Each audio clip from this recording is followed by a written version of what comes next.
So, ayan. Again, meron naman tayo panibagong parcel na i-open. Di ba kanina nag-open na tayo ng mga ano to? Yung mga acrylic frame natin. So, mag-open naman tayo nito. Paper cutter. Slider. Nagkaroon siya.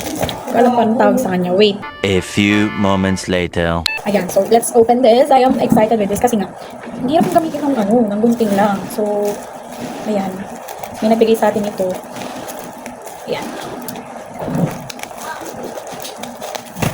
Let's try. Let's try. Dito ko lang or baka na siya gunting. Yan, yan.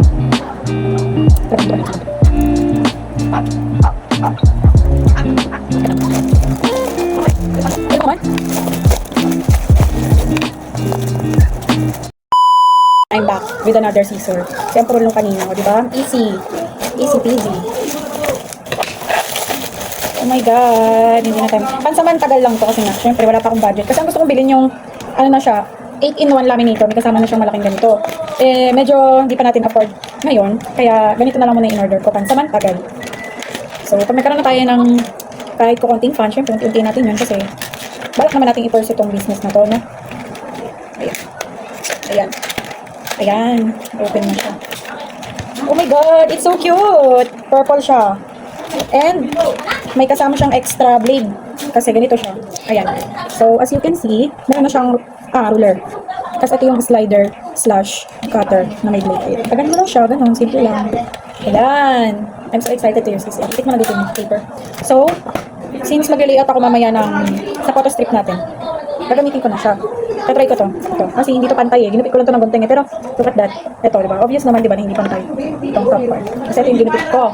Sorry sa ingay. Anyway, let's try my new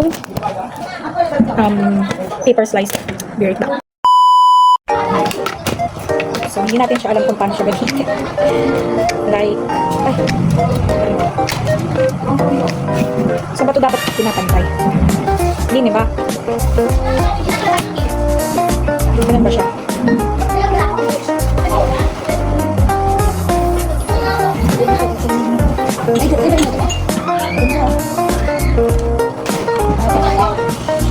Ooh! It's nice. Look at that. Oh, pantay ba? Diba, hindi. Pero it seems like pantay naman siya. Hindi nga, gaga.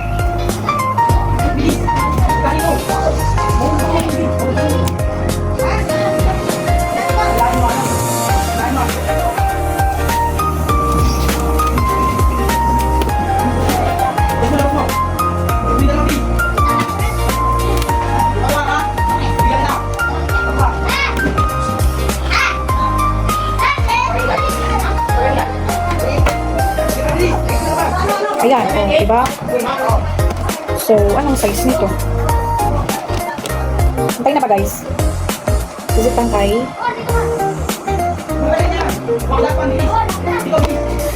Pwede na, pwede na. Pwede na pagtsagaan.